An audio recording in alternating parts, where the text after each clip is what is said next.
Corinthiens 1 et 2. Dans un premier temps, nous allons écouter les exposés des différents participants. Ensuite viendra l'exposé de M. Labbé, notre père accompagnateur. Et enfin, on passera à la phase du questionnaire.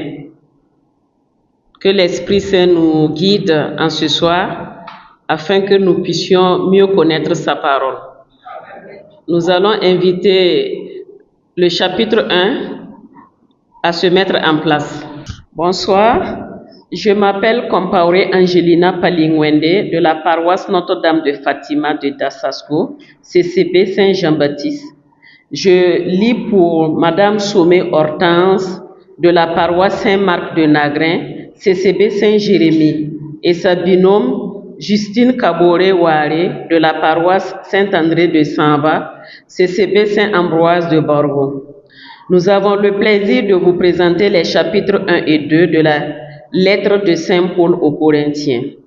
Le chapitre 1 de la lettre de Saint Paul aux Corinthiens compte 31 versets. Dans ce chapitre, Paul parle de comment les Corinthiens doivent vivre pour être en phase avec ce qu'enseigne le Christ. Le chapitre 1 est composé de 4 parties. Dans la première partie, Paul adresse ses salutations aux chrétiens de Corinthe. Dans la deuxième partie, il leur fait cas de la faveur qu'ils ont de recevoir les dons de la parole et de la connaissance. La troisième partie traite de l'union, car il a entendu dire que certains chrétiens se réclamaient d'apôtres différents, Apollos, Paul, Pierre, et lui les appelait à être un en Christ.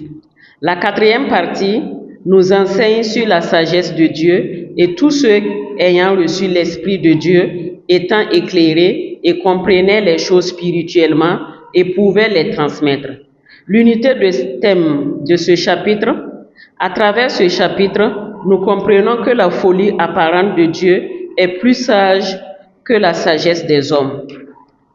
Les versets significatifs, les versets 24. Mais pour ceux que Dieu a appelés, aussi bien les Juifs que les non-Juifs, le Christ est la puissance et la sagesse de Dieu. Lien avec le Nouveau Testament. Le verset 31 du chapitre renvoie à Jérémie 9, 23. Le chapitre 2 de la lettre de Saint Paul aux Corinthiens compte 16 versets. Dans ce chapitre, Paul nous relate que tout en lui repose sur Christ crucifié. Ces paroles dites dans la simplicité reflétaient la puissance de Dieu. Le chapitre 2 est composé de 2 parties. Dans la première partie, l'annonce de Christ crucifié. Paul mettait toute sa confiance en Christ crucifié. Ses discours étaient prononcés dans la simplicité, mais Dieu y manifestait sa puissance. Dans la deuxième partie, la sagesse de Dieu. Seuls les bénis de Dieu ont reçu la sagesse de Dieu. Le verset 8 nous le confirme. Aucune des puissances de ce monde n'a connu cette sagesse. Si elle l'avait connue, elle n'aurait pas crucifié le Seigneur de la gloire. Mais, comme le déclare l'Écriture, ce que nul homme n'a jamais vu ni entendu, ce à quoi nul homme n'a jamais pensé, Dieu l'a préparé pour ceux qui l'aiment. L'unité de thème de ce chapitre, aimer Dieu, le chercher, le trouver et à travers lui bénéficier de sa sagesse et grandir spirituellement. Le verset significatif est le verset 5. Ainsi, votre foi ne repose pas sur la sagesse des hommes, mais bien sur la puissance de Dieu. Lien avec le Nouveau Testament, le verset 3 du chapitre renvoie à Actes 18, verset 9, et le verset 9 renvoie à Ésaïe 64, verset 3, ou 52, verset 15. Que Dieu nous donne la sagesse pour que nous puissions lui rester fidèles notre vie entière. Amen. Moi, c'est Marc Desbier de la paroisse Saint-François d'Assise, coordination Saint-Paul, CCB Sainte-Cécile. Je présente le chapitre 3 et 4 de Belém Karim Gisèle, la paroisse Notre-Dame des Apôtres, CCB Saint-Marc, et son binôme Dipama Elodie. Les chapitres 3 et 4 de la première lettre de Saint Paul aux Corinthiens Les chapitres 3 comptent 23 versets et le chapitre 4, 21. Ces deux chapitres nous enseignent que nous devons nous attacher seulement à notre Seigneur Jésus-Christ et non à ceux qu'il a choisis pour annoncer sa parole. Les chapitres 3 et 4 sont subdivisés en 4 parties. La sagesse du monde et sagesse chrétienne, Corinthiens 3, 1 à 4. Cette partie commence au chapitre 1. Dans les versets 1 à 4 du chapitre 3, Paul révèle l'immaturité de la foi des chrétiens de Corinthe, le vrai rôle des prédicateurs. 1 Corinthiens 3, 5 à 17. Paul compare la relation entre le Seigneur Jésus-Christ et les chrétiens à une construction dont Jésus-Christ est le fondement sur lequel chaque chrétien est appelé à bâtir une œuvre. Corinthiens 3, 18 à 23 et 4, 1 à 13. Paul invite les Corinthiens à rechercher la sagesse de Dieu. Il leur révèle également que la vie d'un apôtre de Jésus-Christ est faite de manque et de privation. Admonestation. 1 Corinthiens 4, 14, 21. Paul reproche aux chrétiens de Corinthe l'orgueil que montrent certains d'entre eux. L'unité du thème qui se dégage de l'ensemble des parties est « Dieu s'est choisi ses serviteurs pour annoncer sa parole aux hommes.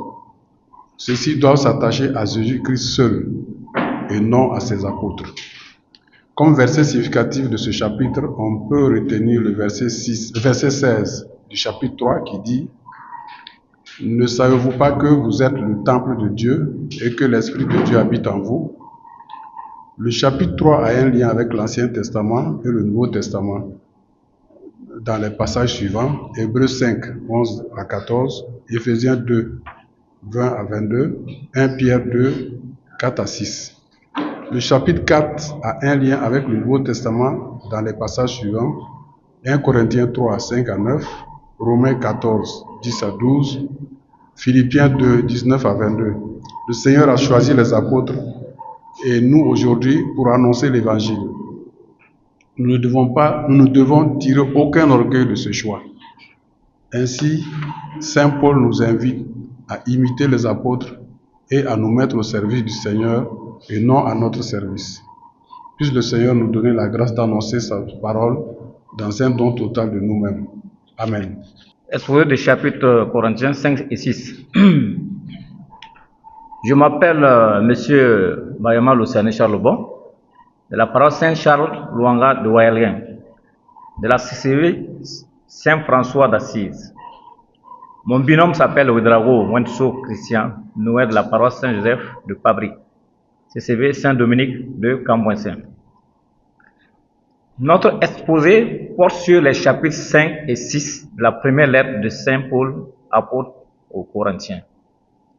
Les chapitres 5 et 6 de la première lettre de Saint Paul aux Corinthiens contiennent respectivement 13 et 20 versets. Le chapitre 5 peut être subdivisé en 4 parties comme suit. La première partie du verset 1 au verset 2 traite l'immoralité sexuelle à Corinthe et l'orgueil de l'Église. Saint Paul dénonce l'inconduite au sein de la communauté de l'Église de Corinthe, car il se trouve parmi eux des membres qui ont pris les femmes de leur père, un péché inouï même chez les païens. Paul dénonce la conduite de l'Église face à cette situation qui, plutôt d'être affligée, est emplie d'orgueil. La deuxième partie du verset 3 au verset 5 parle du jugement de la discipline. Saint Paul déclare que quant à lui, étant présent en esprit face à cette inconduite, il a déjà porté le jugement suivant: qu'un tel homme soit livré à Satan pour la destruction de la chair, afin que son esprit soit sauvé au jour du Seigneur. La troisième partie, du verset 6 au verset 8, parle du levain et la pureté. Saint Paul déclare qu'il n'y a pas à se glorifier, car un peu de levain fait lever toute la pâte. Il l'exhorte donc à se purifier du vieux levain de méchanceté pour être une pâte nouvelle. Puisque Christ, notre Pâque, a été immolé, nous devons célébrer avec pureté et vérité. La quatrième partie du verset 9 au verset 13 parle de ne pas fréquenter les débauchés. Saint Paul avait auparavant écrit à la communauté de Corinthe de ne pas avoir de relation avec les débauchés. Maintenant, il insiste de ne pas fréquenter un frère qui vit dans l'immoralité, la cupidité et l'idolâtrie, etc. Quant au chapitre 6, celui-ci peut être subdivisé en deux parties. La première partie du verset 1 au verset 8 parle de l'appel aux tribunaux païens. Saint Paul déclare que les croyants ne devaient pas porter plainte devant les tribunaux païens car ils jugeront le monde et même les anges. La deuxième partie du verset 9 au verset 20 traite de la fornication. Saint Paul avertit que ceux qui pratiquent l'immoralité sexuelle, l'idolâtrie, etc., tout n'est pas utile, le corps n'est pas pour la débauche, mais pour le Seigneur. Et le croyant est un avec le Christ. Saint Paul exhorte donc à fuir l'impudicité, car notre corps, qui est le temple du Saint-Esprit, acheté à grand prix, doit glorifier Dieu avec. L'unité du thème qui se dégage de l'ensemble des parties des deux chapitres est la sainteté et la pureté de l'Église. Les versets clés sont 1 Corinthiens 5, 15, 17, 1 Corinthiens 6, 19. Ces versets ont un lien avec d'autres passages de l'Ancien Testament et du Nouveau Testament. Dans l'Ancien Testament, nous les retrouvons dans Exégésiel 36, 27, Lévitique 26, 11, 12. Dans le Nouveau Testament, nous retrouvons le lien des Éphésiens 2, 21, 22, 1 Pierre 2. Dieu appelle ses enfants à vivre une vie qui reflète sa sainteté. Supplions le Seigneur de nous revêtir de son esprit afin d'être agréable à ses yeux. Amen. Bonsoir. Moi, c'est Madame Napon, Alice Marie Florence. Je lis pour Madame Kabouré Neyamwego Michel. Elle expose le chapitre 7 et 8 du premier livre aux Corinthiens. Bonjour à tous et à toutes. Elle est de la paroisse Christ-Roi de l'univers de Pincé, CCV Saint-Joseph. Elle expose sur le chapitre 7 et 8 du livre aux Corinthiens, qui contient respectivement 40 et 13 versets, traitant respectivement du mariage, du célibat, de continence et de la consommation de viande offerte aux idoles.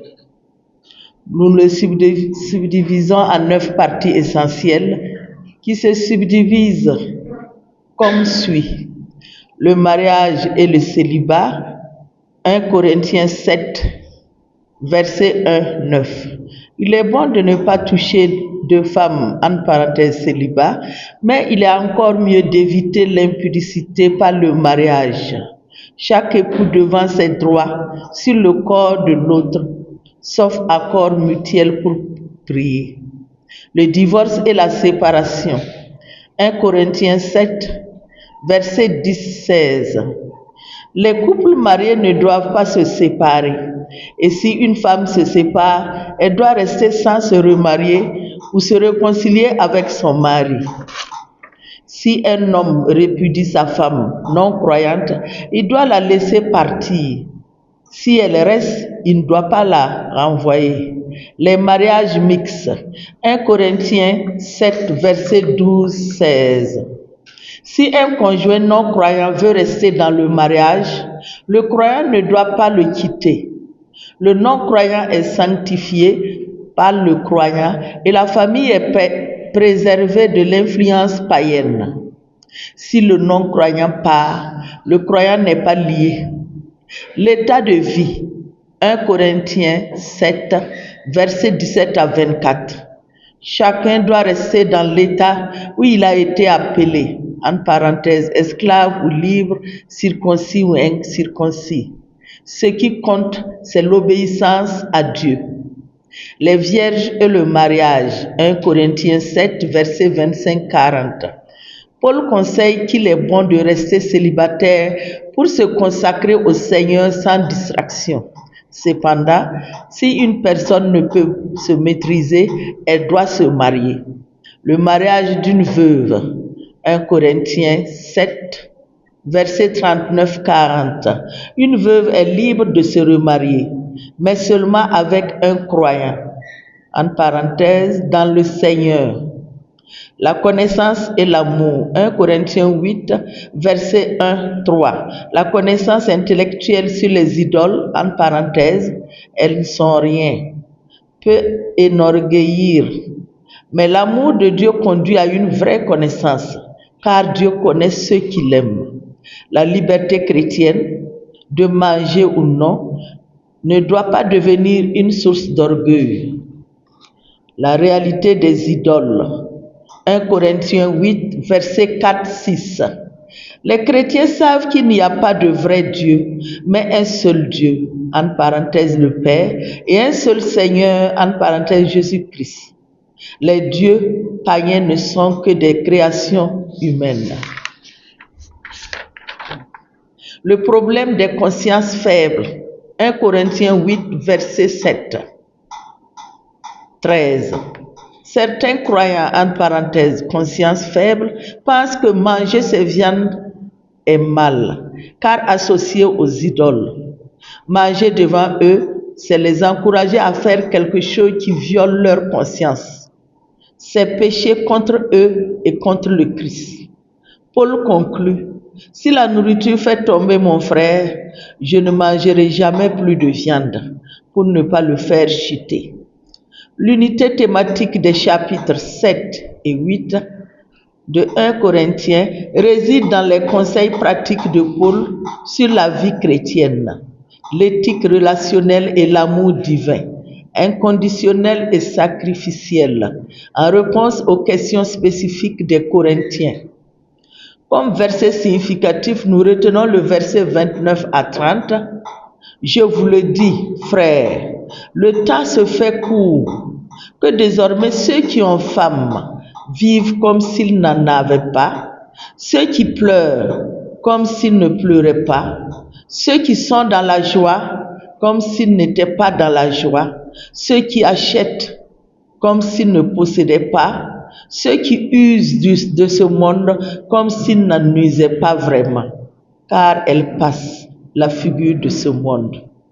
Lien avec le Nouveau Testament, Romains 6, 18, 22, Romains 3, 24, Marc 19, 12. Dans l'Ancien Testament, Deutéronome 6, 4, Exode 22, 3, plus. Je vous remercie. Bonsoir, je suis Nari Béatrice. J'expose pour Saint-Poré Wenmi Marceline, de la CCB Saint-Jacques, de la paroisse Saint-François d'Assise et son binôme sont chargés d'exposer sur le chapitre 9 de Corinthiens. Le chapitre 9 de la première épître aux Corinthiens compte 27 versets. Il est divisé en 3 grandes parties. Première partie, les droits légitimes de l'apôtre, versets 1 à 14. Thème qui se dégage, le droit des serviteurs de Dieu à un soutien matériel. Paul défend son apostolat. Il affirme son droit légitime à être soutenu matériellement par l'Église. Il s'appuie sur des exemples de la vie courante. Soldats, vignerons, bergers. Sur la loi de Moïse, sur l'enseignement du Seigneur. Principe clé, ceux qui annoncent l'Évangile peuvent vivre de l'Évangile. La deuxième partie, Le renoncement volontaire de Paul, versets 15 à 18. Le thème qui se dégage, renoncer à ses droits pour l'évangile. Paul choisit volontairement de ne pas user de ses droits. Il annonce l'évangile gratuitement pour ne pas créer d'obstacles. Il se considère comme un serviteur chargé d'une mission obligatoire. Sa récompense, annoncer l'évangile sans frais. La troisième partie, se faire tout à tous pour gagner le plus grand nombre. Versets 19 à 27. Le thème, la liberté chrétienne mise au service du salut des autres. Paul adapte son comportement selon les personnes. Juifs, non-juifs, faibles. Son but unique, gagner des âmes pour Christ. Unité du thème qui se dégage de ce chapitre, le thème central de 1 Corinthiens 9 est l'usage personnel de la liberté chrétienne. Paul enseigne que la liberté est réelle, les droits sont légitimes, mais l'amour et le salut des autres sont prioritaires. 2 versets significatifs dans ce chapitre. Corinthiens 9, 19, car bien que je sois libre à l'égard de tous, je me suis rendu le serviteur de tous, afin de gagner le plus grand nombre. Corinthiens 9, 27, mais je traite durement mon corps et je le tiens assujetti, de peur d'être moi-même rejeté après avoir prêché aux autres. Lien de ce chapitre avec d'autres passages de la Bible. Dans le Nouveau Testament, Matthieu 10, 10, l'ouvrier mérite sa nourriture. Galates 5, 13, la liberté doit servir l'amour. Dans l'Ancien Testament, Deutéronome 25, 4, tu n'amuseras pas point le bœuf quand il foule le grain. Proverbe 11, 25, celui qui donne sera lui-même enrichi. Isaïe 52, 7, la beauté de ceux qui annoncent la bonne nouvelle. Message de ce chapitre pour nous aujourd'hui. La liberté chrétienne n'est pas égoïste. Nous sommes libres, mais cette liberté doit servir Dieu et les autres. Le témoignage est plus important que le confort. Notre comportement peut attirer ou repousser les autres du Christ. Je vous remercie. Bonsoir, je suis Zumbrana Sylvie et je lis pour Saint-Poré Wenemi Marceline de la CCB Saint-Jacques, paroisse Saint-François d'Assise. Et elle expose sur le chapitre 10 du livre des Corinthiens. Le chapitre 10 de la première épître aux Corinthiens compte 33 versets et est divisé en 3 parties. La première partie, les avertissements tirés de l'histoire d'Israël, versets 1 à 13, avec pour thème, les privilèges spirituels ne garantissent pas la fidélité. Malgré de grands privilèges spirituels accordés par Dieu, le peuple d'Israël est tombé dans le péché par idolâtrie, immoralité, murmure et rébellion. Ces événements constituent des avertissements pour les chrétiens d'aujourd'hui, tout en rappelant que Dieu demeure fidèle et offre toujours une issue face à la tentation. La deuxième partie, fuir l'idolâtrie et discerner la communion, versets 14 à 22, avec pour thème incompatibilité entre la communion avec Christ et l'idolâtrie. Paul lance un appel ferme à fuir toute forme d'idolâtrie. La participation à la coupe et au vin et au pain du moins exprime une communion réelle avec le corps et le sang de Christ, incompatible avec toute autre allégeance spirituelle. On ne peut servir à la fois le Seigneur et les démons, car Dieu exige une fidélité exclusive. Il est un Dieu jaloux. La troisième partie, liberté chrétienne et responsabilité envers autrui, versets 23 à 33, avec pour thème La liberté doit être guidée par l'édification et la gloire de Dieu. La liberté chrétienne doit être exercée avec discernement. Tout n'est pas forcément utile ni édifiant. Le croyant est appelé à respecter la conscience des autres, à éviter tout comportement qui pourrait les faire tomber. Le principe suprême qui guide chaque action est la gloire de Dieu, surtout l'exemple du Christ que Paul s'efforce lui-même d'imiter. L'unité du thème du chapitre, c'est le fil conducteur de 1 Corinthiens 10 est l'appel à la vigilance spirituelle. Paul enseigne que les privilèges spirituels ne remplacent pas l'obéissance. L'idolâtrie est incompatible avec la communion chrétienne. La liberté doit être exercée avec amour et discernement. Ils ont pu noter deux versets significatifs. Le premier, Corinthiens 10, verset 12. Ainsi donc, que celui qui croit être debout prenne garde de tomber. Corinthiens 10, verset 31. Soit donc que vous mangiez, soit que vous buviez, faites tout pour la gloire de Dieu. Lien avec d'autres passages de la Bible, dans le Nouveau Testament, Hébreux 3, versets 7 à 19. Avertissement contre l'endurcissement du cœur. Romains 15, verset 4. Les Écritures ont été écrites pour notre instruction. Dans l'Ancien Testament, Exode 12, verset 17. Sortie d'Égypte et épreuve dans le désert. Exode 32, le veau d'or, l'idolâtrie. Message du chapitre pour nous aujourd'hui. La tentation n'est jamais irrésistible. Dieu donne toujours une issue. Merci. Bonsoir. Je me nomme Philibert Abga.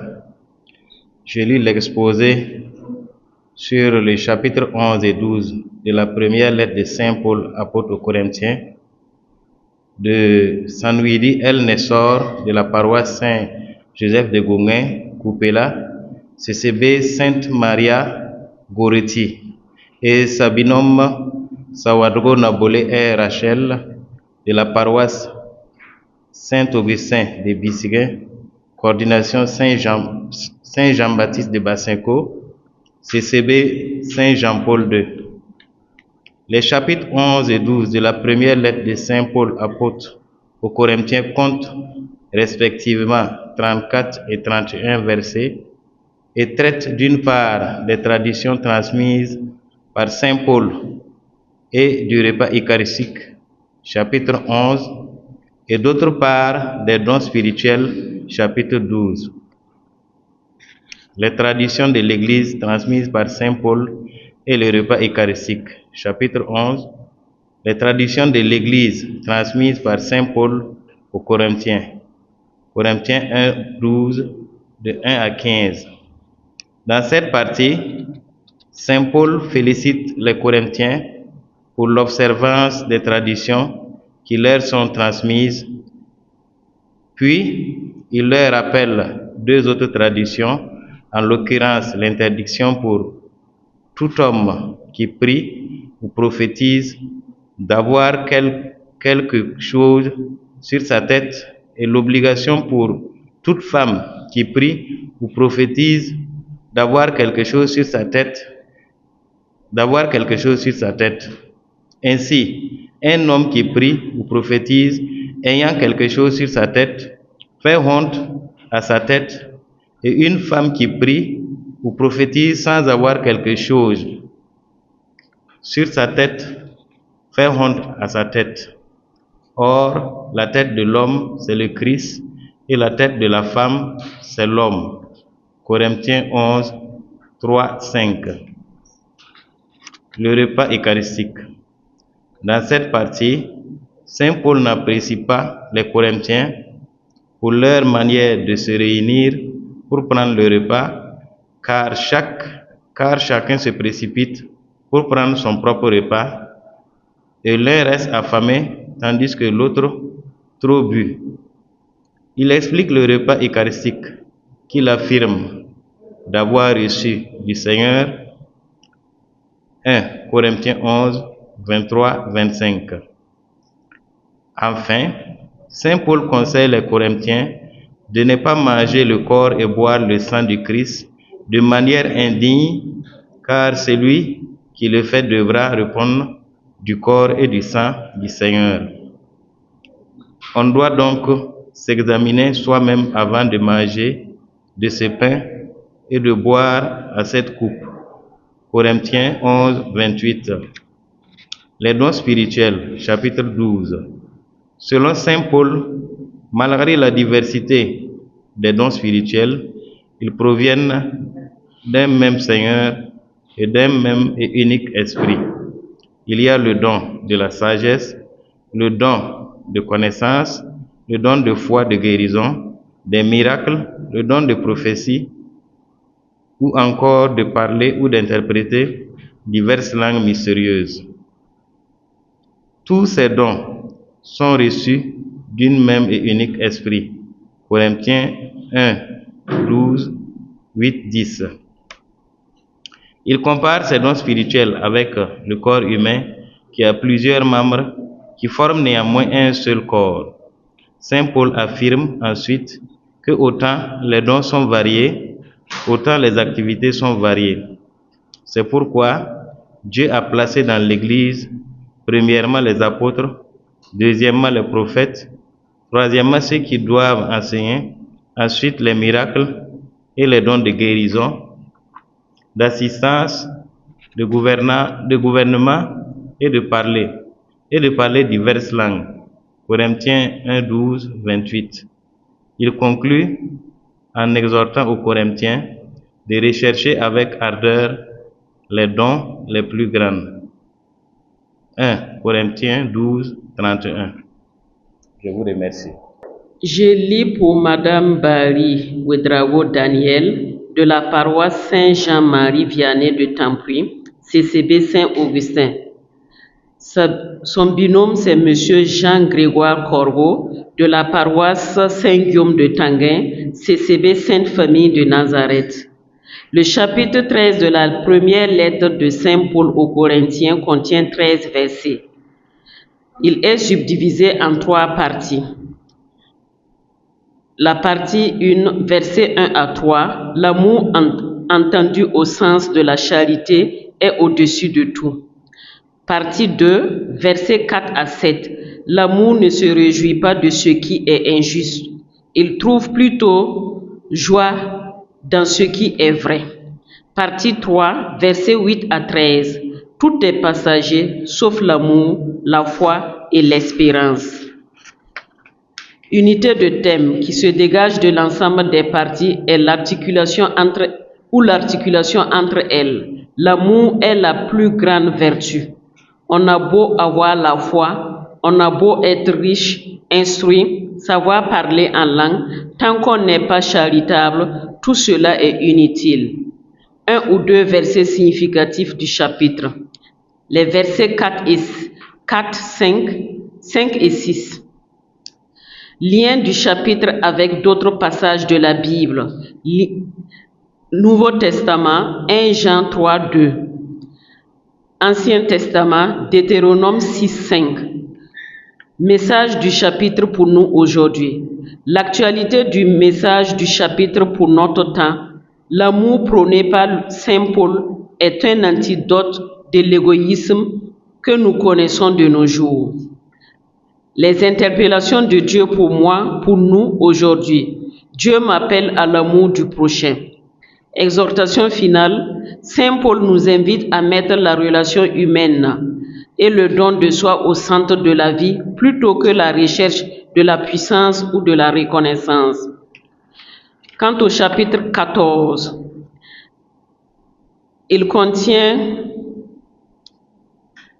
le chapitre 14 contient 40 versets subdivisés en 3 parties. La première partie va du chapitre 1 à 20. Celui qui prophétise parle pour les hommes. Il est constructif, il réconforte, il encourage et construit l'assemblée de Dieu. Tandis que celui qui parle en langue ne construit que lui-même et son intelligence reste sans fruit. La partie 2, versets 21 à 25. Parler en langue est un signe pour les non-croyants, alors que la prophétie est un signe pour les croyants. Partie 3, versets 26 à 40.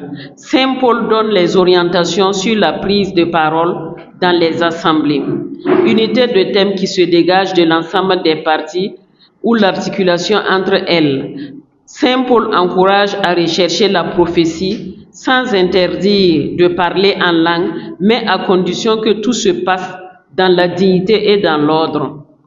Un ou deux versets significatifs, les versets 21 et 22.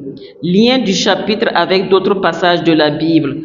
Nouveau Testament, 1 Timothée 2.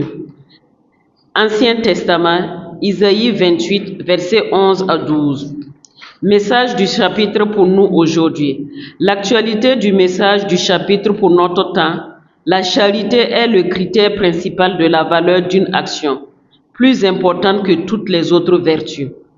Les interpellations de Dieu pour moi, pour nous. Aujourd'hui, mon Dieu n'est pas un Dieu de désordre, mais de paix. Une exhortation finale. Efforcez-vous d'atteindre la charité. Recherchez avec ardeur les dons spirituels, surtout celui de prophétie. Je vous remercie. Bonsoir. Je fais l'exposé de Guimila Ève et Sommet Traoré Virginie. Exposé sur les chapitres 15 et 16 de la première épître aux Corinthiens. Les chapitres 15 et 16 de la première épître aux Corinthiens comportent respectivement 58 et 24 versets. Ces deux chapitres traitent de la mort, résurrection du Christ et des recommandations. Les chapitres 15 relâchent les fondements de notre foi basés sur la mort et la résurrection du Christ, tandis que le chapitre 16 traite des recommandations du salut et souhait final. Chapitre 15. Le fait de la résurrection. Saint Paul rassure les Corinthiens que c'est par l'évangile qu'ils seront sauvés s'ils les gardent tels qu'il les annonce. Il réfléchit que le Christ est mort pour nos péchés selon l'Écriture, qu'il a été mis au tombeau et ce qu'il a ressuscité, Christ est apparu à Céphas, puis aux 12, à plus de 500 frères et lui, Paul aussi. Saint Paul, qu'il a résurrection des morts, a traversé le verset 16. Car si les morts ne ressuscitent pas, vaine est notre foi. Le mot de la résurrection, verset 35-54. Saint Paul définit les types de corps, des corps célestes et des corps terrestres. Il ajoute que le premier homme issu du sol est terrestre, le second lui vient du ciel, et de même que nous avons porté l'image du terrestre, nous porterons aussi l'image du céleste. Saint Paul dit aux Corinthiens, ce mystère, 51, nous mourrons, pas tous, mais tous nous serons transformés. 52, en un instant, en un clin d'œil au son de la trompette finale, car elles sonneront de la trompette, et les morts ressusciteront, incorruptibles. De nous serons transformés. 53, il faut en effet que cet être corruptible revête l'incorruptible, et que être mortel revête l'immortalité, car donc cet être corruptible sera revêtu incorruptible, et que cet être mortel aura revêtu l'immortalité. Alors s'accomplira la parole qui est l'écrit. La mort a été engloutie dans la victoire. Où est-elle, ô mort, ta victoire? Où est-il, ô mort, ton aiguillon? L'aiguillon de la mort, c'est le péché, et la force du péché, c'est la loi. Le chapitre 16 recommandation, salutation, souhait final. Versets 1 à 24. Saint Paul encourage les Corinthiens à suivre les instructions qu'il a données aux églises de la Galatie. Quant à la collecte en faveur des saints, il invite chacun à mettre de côté chez lui ce qu'il aura pu épargner dès le premier jour de la semaine, en sorte qu'on n'entend pas qu'ils viennent recueillir les dons, et qu'une fois près de vous, j'enverrai muni de lettres aux ceux que vous aurez jugés, après apporter vos libératiques à Jérusalem. Saint Paul donne l'itinéraire de son voyage. Il compte, après avoir traversé la Macédoine, reste quelque temps à Corinthe. Une fois à Éphèse, il souhaite rester jusqu'à la Pentecôte. Saint Paul exhorte les Corinthiens à demeurer fermes dans la foi. Il les invite à se ranger du côté de Stéphanas et les saints et sous quiconque travaille et peine avec eux. Ils transmettent les salutations des églises d'Asie, d'Aquilas et Prisca, ainsi que l'assemblée réunie chez eux, les frères aussi et les invités à se saluer les uns et les autres. 2 Corinthiens de la première épître aux Corinthiens. Fort ressortiment le fondement de notre foi basé sur la mort, résurrection du Christ et le processus de la résurrection. À cela s'ajoutent quelques recommandations de Saint Paul.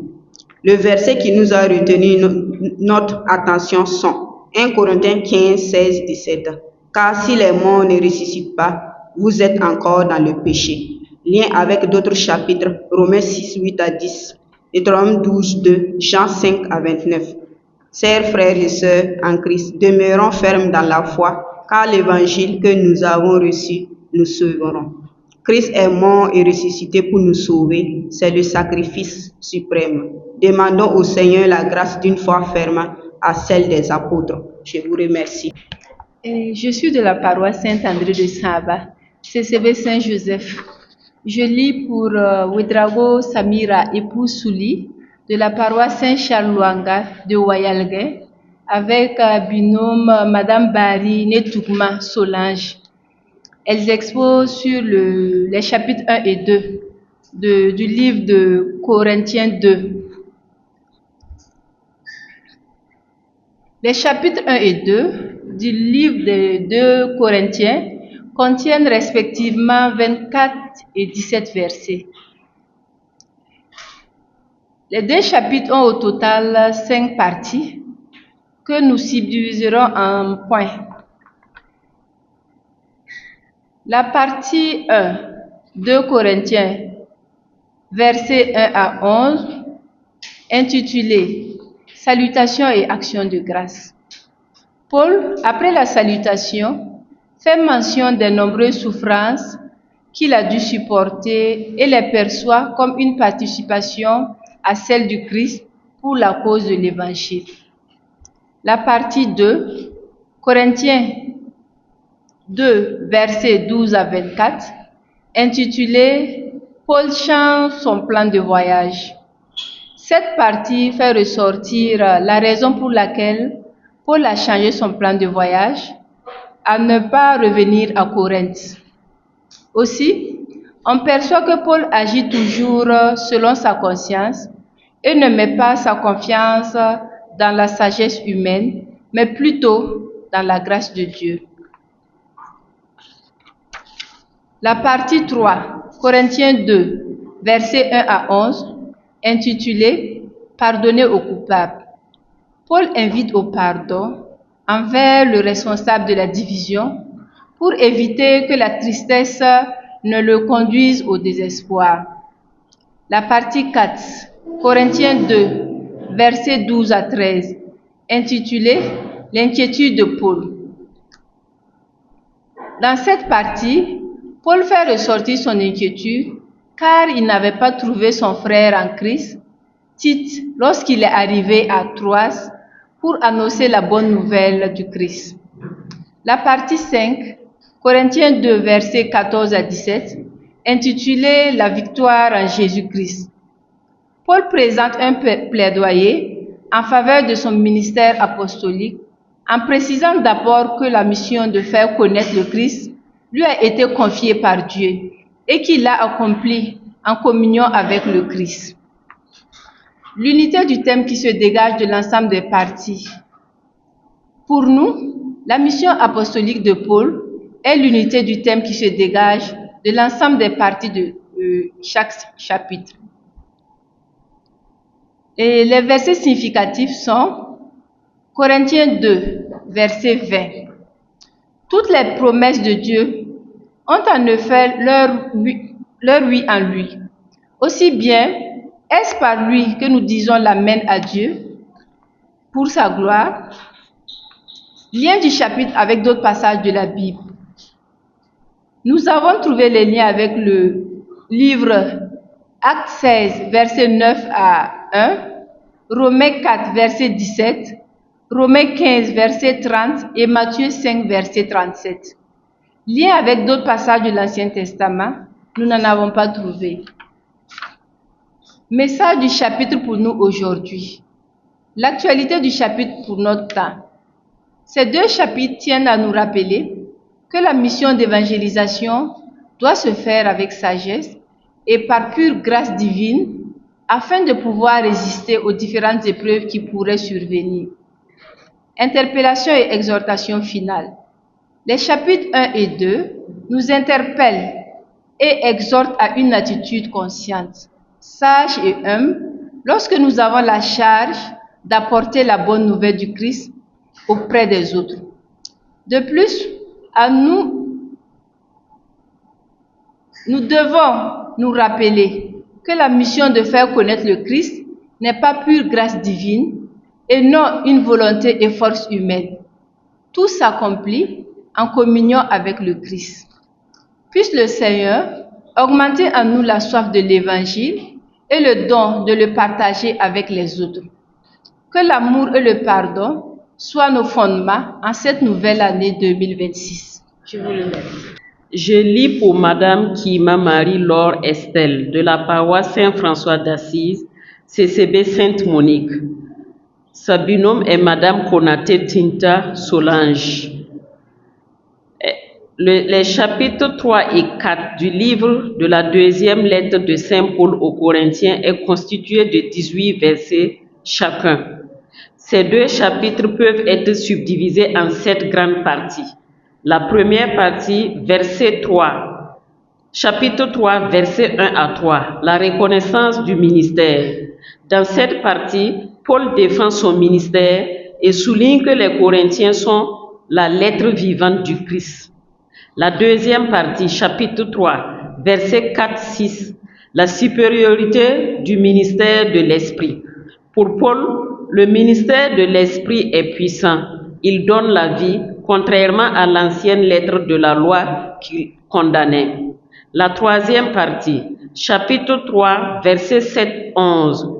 L'ancienne et la nouvelle alliance. Dans cette partie, Paul affirme que la gloire de la nouvelle alliance dépasse celle de l'ancienne. La quatrième partie, chapitre 3, versets 12 à 18. La transformation du croyant par la gloire de l'Esprit. Paul encourage à une audace dans le ministère et à la transformation à l'image du Seigneur par la gloire de l'Esprit. Cinquième partie, chapitre 4, versets 1 à 6. La fidélité dans le ministère. Paul insiste sur la transparence et l'intégrité dans le ministère. Sixième partie, chapitre 4, versets 7-12. La gloire de l'Évangile malgré les épreuves. Les faiblesses humaines relèvent la puissance de Dieu. Ainsi, la lumière de Christ brille dans nos jarres de terre. Septième partie, verset 4, chapitre 4, versets 13 à 18. La persévérance et l'espérance éternelle. La foi, la résurrection et la gloire éternelle permettent de supporter les souffrances présentes. Les souffrances présentes sont légères comparées à la gloire à venir. Unité de thème qui se dégage, la supériorité du ministère de l'Esprit et la puissance dans la faiblesse. Verset significatif, 2 Corinthiens 3, verset 6. Il nous a rendus capables d'être ministres d'une nouvelle alliance, non de la lettre, mais de l'Esprit, car la lettre tue, mais l'Esprit vivifie. 2 Corinthiens 3. Nous tous qui, le visage découvert, contemplons comme un miroir la gloire du Seigneur, nous sommes transformés en la même image de gloire en gloire, comme par le Seigneur, l'Esprit. 2 Corinthiens 4, 7. Nous portons ce trésor dans les vases de terre, afin que cette puissance extraordinaire soit de Dieu et non de nous. Lien du chapitre avec d'autres passages de la Bible. Nouveau Testament, Jean 6, 63. Car l'esprit qui vivifie, la chair ne sert de rien. Les paroles que je vous ai dites sont esprit et vie. Romains 7, 6. Mais maintenant, nous avons été dégagés de la loi, afin de servir dans la nouveauté de l'esprit et non dans l'ancien esclavage de la lettre. Ancien Testament, nous n'avons pas trouvé de correspondance. Message du chapitre pour nous. Actualité. La vraie transformation vient de l'esprit, pas de la lettre de la loi. Et la puissance de Dieu se relève dans notre fragilité et nos épreuves. Nous devons reconnaître nos limites et laisser Dieu agir à travers elles. Exhortation finale. Demandons au Seigneur la grâce d'être changé intérieurement, d'accepter nos limites et de le laisser agir en nous. Demandons-lui également la grâce de rechercher quotidiennement sa présence pour discerner et agir avec sagesse. Je vous remercie. Shalom à tous. Je suis Solange M. Sommet, épouse Sama, de la paroisse Saint-Guillaume de Tanguay, CCB Saint-Antoine de Padoue.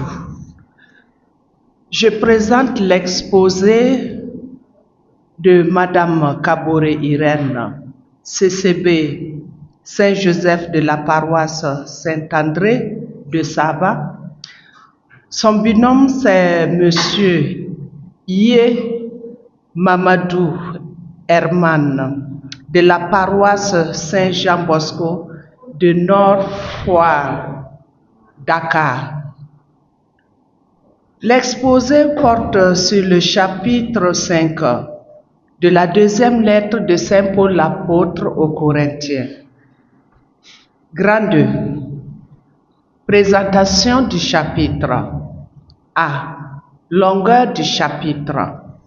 Le chapitre 5 de la deuxième lettre de Saint Paul l'apôtre aux Corinthiens est l'un des sommets de la pensée de Saint Paul. Il y développe une théologie de l'espérance face à la mort, définit l'essentiel du ministère apostolique et expose le cœur du message chrétien. La réconciliation en Christ. Il contient 21 versets et se structure en 5 thèmes. B. Contenu des chapitres. L'expérience chrétienne et transformation du corps, versets 1 à 5. Paul utilise la métamorphose de la tente par opposition à un édifice construit par Dieu pour exprimer un désir, non pas de mourir, mais d'être transformé pour ce qui est mortel soit absorbé par la vie. 2. La vie de foi et responsabilité devant le Christ. Versets 6 à 10. L'apôtre souligne la tension entre le présent et l'avenir. Tant que nous sommes dans ce corps, nous sommes en exil loin du Seigneur. La vie chrétienne se définit ici par la marche, par la foi et non par la vue.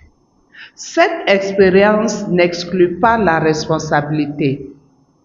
Paul affirme que tous devront comparaître devant le tribunal de Christ pour rendre compte de leur vie. 3.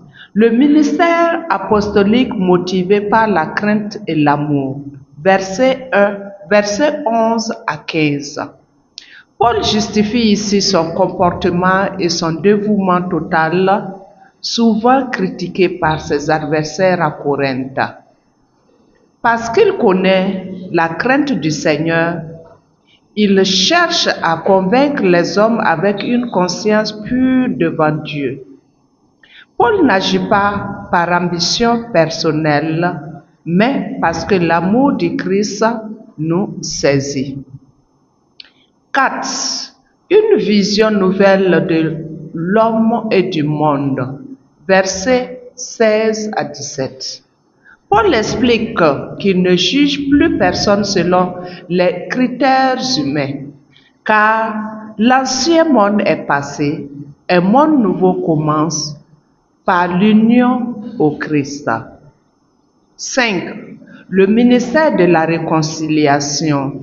Versets 18 à 21. La réconciliation n'est pas un effort humain pour apaiser Dieu. En Christ, Dieu réconcilie le monde avec lui-même, ne tenant plus compte des fautes des hommes. Les apôtres sont ambassadeurs du Christ, porteurs de la parole de réconciliation. Le chapitre se conclut par un paradoxe saisissant. Dieu a fait devenir péché celui qui ne connaissait pas le péché pour que nous devenions en lui justice même de Dieu. En définitive, ce chapitre est un pivot de la lettre. Il relie la fragilité humaine à la mission apostolique et montre que la réconciliation en Christ est le cœur du message de Paul. 6. Comme verset significatif, on peut citer le verset 5 qui exprime la transformation radicale opérée par le Christ et relie l'espérance personnelle au salut du ministère de la réconciliation. C. Lien du chapitre avec d'autres passages de la Bible. 1. Comme lien avec l'Ancien Testament, on peut citer Exode 7, Exode 33, verset 7, Isaïe 38, verset 12, Job 4, verset 21. Avec le Nouveau Testament, nous avons Jean 14, 2 à 3, Romains 8, 18 à 25, Apocalypse 21, 1 à 4. D. Message du chapitre pour nous aujourd'hui. Dans le monde marqué par l'incertitude et l'attachement au matériel, nous sommes appelés à vivre l'espérance sans absolutiser le présent. 2.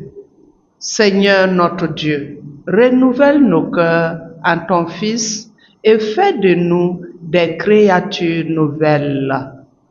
Amen. Je vous remercie. Bonsoir, je suis Naré Béatrice. J'expose pour Madame Kaboré Irène, CCB Saint-Joseph de la paroisse Saint-André de Saba. Son binôme Yé Mamadou Herman de la paroisse Saint-Jean Bosco de Nord-Foire, Dakar. Présentation du chapitre. La longueur du chapitre A. Dans le chapitre 6 de la seconde lettre de Saint Paul aux Corinthiens, Paul poursuit la défense de son ministère tout en lançant un appel passionné à la communauté de Corinthe pour qu'elle vive en cohérence avec l'Évangile.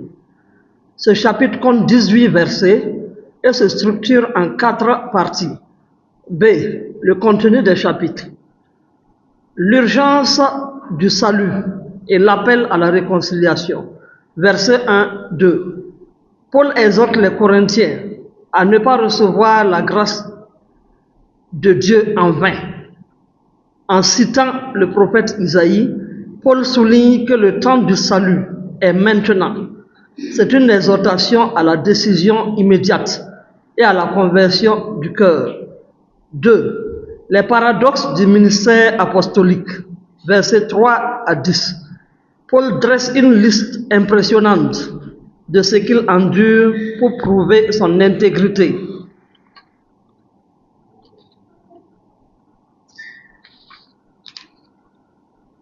Il veille à ne rien faire qui puisse discréditer son ministère. Il mentionne les souffrances physiques et sociales, tribulations, détresse, coups, prison, émeutes, fatigue, veille, jeûne.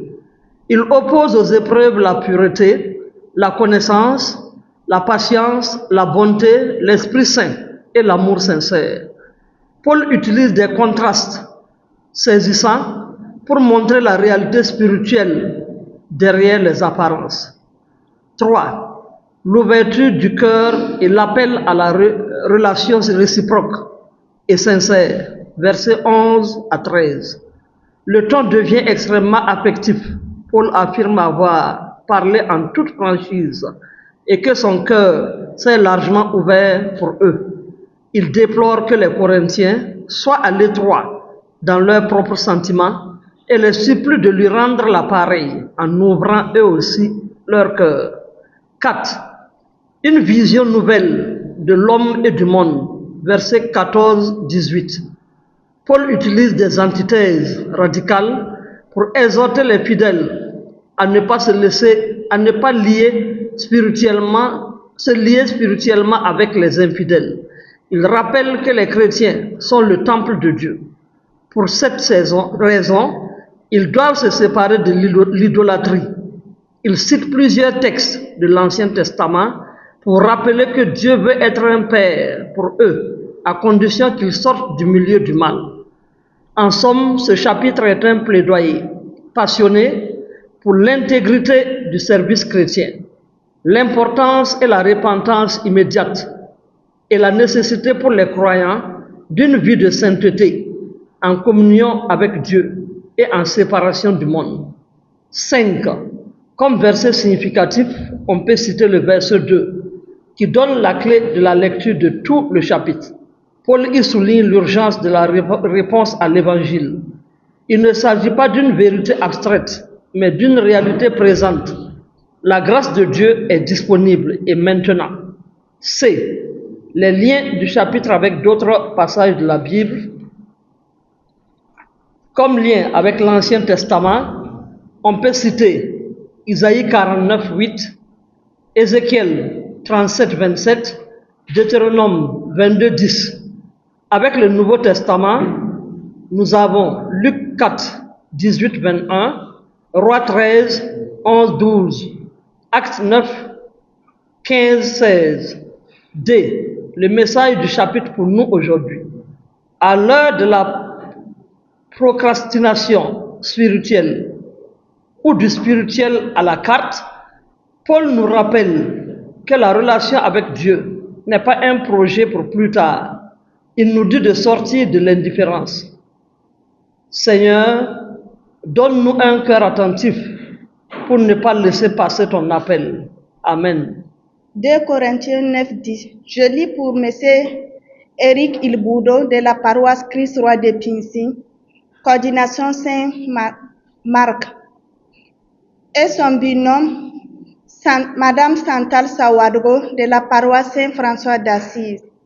Nous avons la joie de vous présenter les chapitres 9 et 10 de l'épître de Saint Paul aux Corinthiens, qui compte respectivement 15 versets et 18 versets, et peut être subdivisé en 4 parties.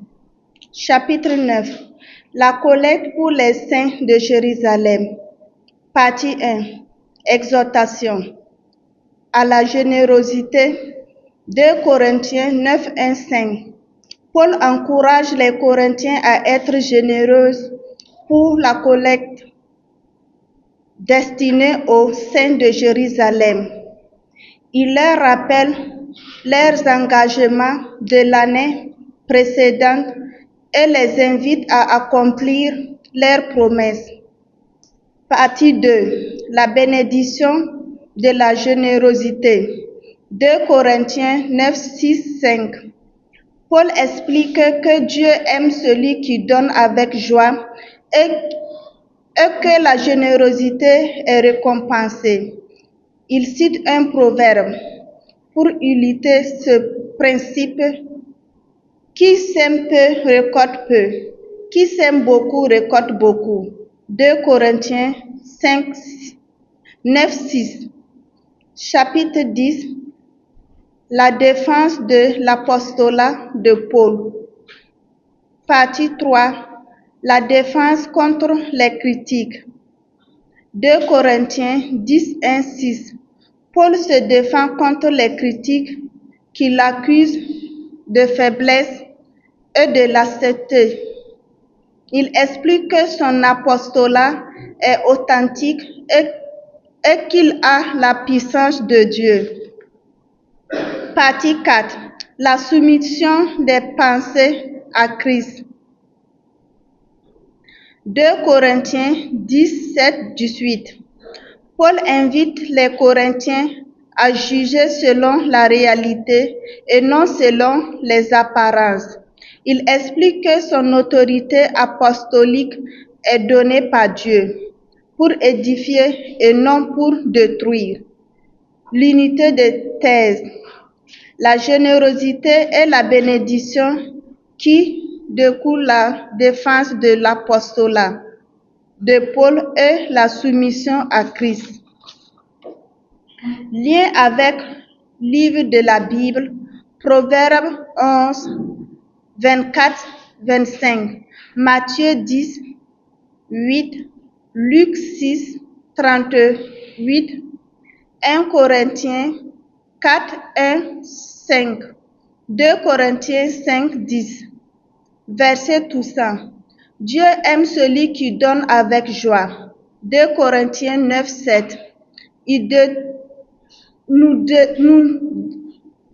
détruisons les raisonnements de toute hauteur qui s'élève contre la connaissance de Dieu, et nous aimons toute pensée captive à l'obéissance de Christ. 2 Corinthiens 10, 5. Message pour nous chrétiens d'aujourd'hui. Nous sommes appelés à être généreux et à donner avec joie, car Christ aime celui qui donne avec joie. Nous devrons nous soumettre à l'autorité de Christ et jugeons selon la réalité et non selon les apparences. Nous devrons défendre notre foi et notre apostolat avec confiance et humilité, en reconnaissant que notre force vient de Dieu. Merci. Bonsoir. Moi, c'est Madame Napon, Alice Marie Florence. Je présente l'exposé des binômes Salamanga, Nekabré Claudine Emmanuel et Madame Rwamba Gisèle.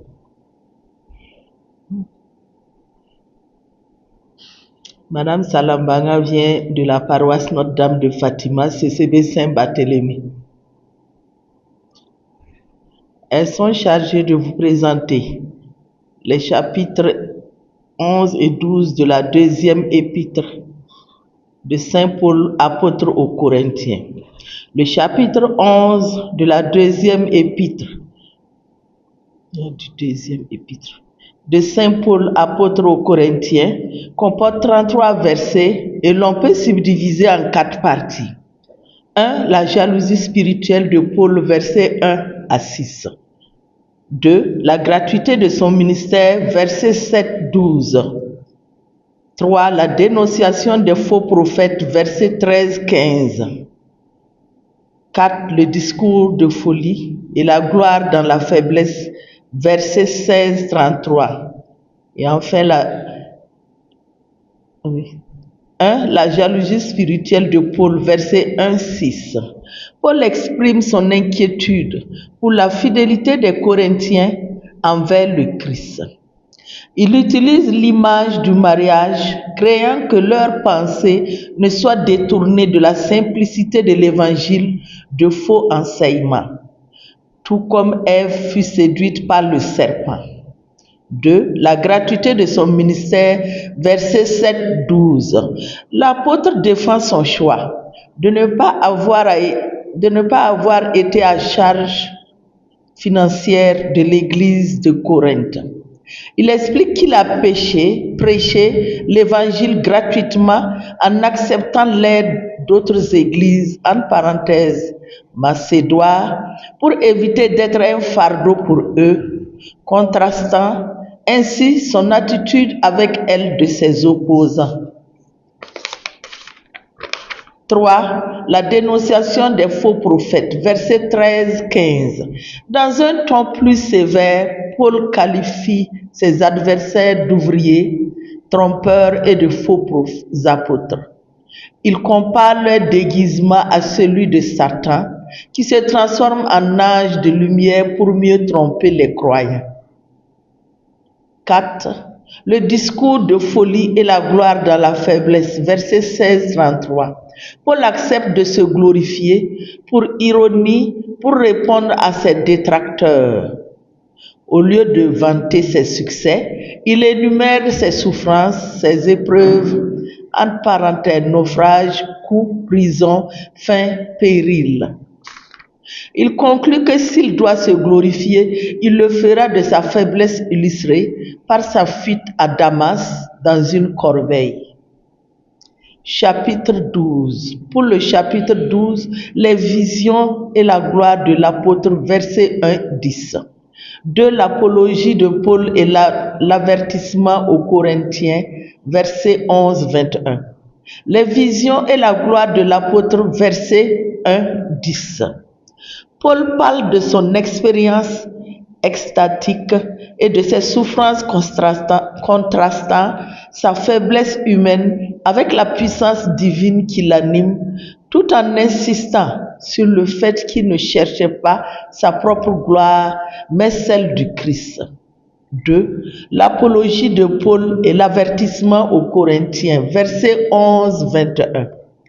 Il se justifie d'avoir paru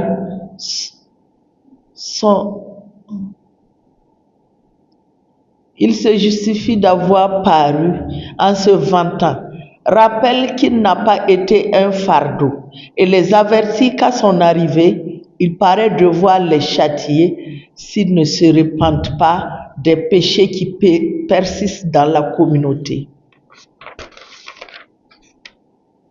L'unité de thème des 2 chapitres est la défense du ministère apostolique de Paul face à ses détracteurs. Verset significatif, 2 Corinthiens 12-10. C'est pourquoi je me complète dans les faiblesses, dans les outrages, dans les détresses, dans les persécutions et les angoisses endurées pour le Christ. Car lorsque je suis faible, c'est alors que je suis fort. Lien du chapitre avec d'autres passages de l'Ancien Testament. Lien du chapitre avec d'autres passages du Nouveau Testament. L'actualité du message pour notre temps est un rappel à la sincérité, à l'humilité et au courage face à l'épreuve. Nous rappelons que notre faiblesse est le lieu privilégié de la puissance de Dieu et que la vraie gloire se trouve dans un ministère authentique pour Christ. Ces chapitres appellent à une foi authentique, humble, fondée sur le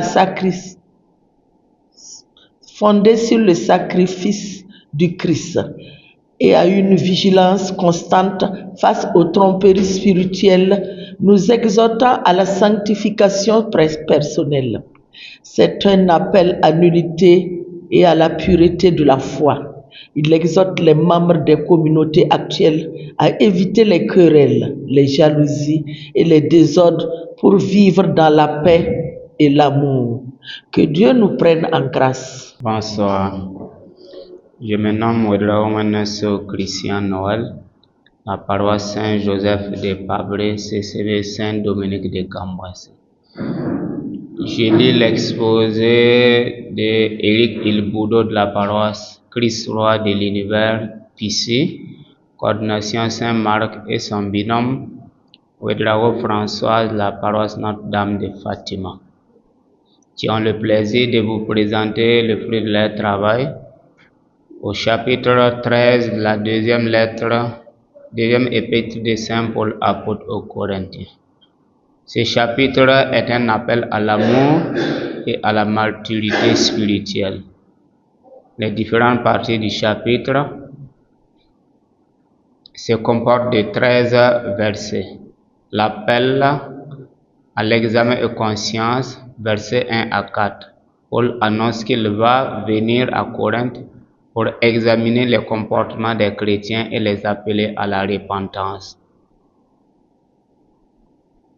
L'importance de l'amour, chapitre versets 4 à 7, Paul explique que l'amour est la marque distinctive des chrétiens et que sans lui, les dons spirituels et les actions ne sont rien. Troisième partie, la prière pour la maturité. versets 7 à 10, Paul prie pour que les Corinthiens soient matures et parfaits et qu'ils ne fassent rien de mal. Quatrième partie, l'appel à la joie et à la paix. Versets 11 à 13. Paul conclut en exhortant les Corinthiens à se réjouir, à se perfectionner, à se consoler mutuellement et à vivre en paix. L'unité du thème, le thème principal de ce chapitre est l'importance de l'amour et de la maturité spirituelle pour les chrétiens. Lien avec d'autres passages de la Bible, nous pouvons retrouver ce lien dans 1 Corinthiens 13, qui est un parallèle et qui traite également de l'importance de l'amour. Nous pouvons retrouver aussi dans Jean 13, 34-35, Jésus commande à ses disciples d'aimer les uns les autres comme il les a aimés. Aussi dans 1 Jean 4, 7, 21, l'apôtre Jean écrit que l'amour est la marque distinctive des enfants de Dieu. Verset clé de ce chapitre, nous pouvons retrouver 2 Corinthiens 13, 11. Enfin, frères, réjouissez-vous, perfectionnez-vous, consolez-vous, soyez d'accord, vivez en paix et le Dieu d'amour et de paix sera avec vous. Message pour nous chrétiens d'aujourd'hui, ce chapitre nous rappelle que l'amour est la marque distinctive des chrétiens et que nous devons nous efforcer de vivre en amour et en paix les uns avec les autres. Nous devons examiner notre vie et nous assurer que nous sommes matures spirituellement et que nous vivons selon les principes de l'Évangile. Que Dieu nous aide à aimer comme il nous a aimés. Amen.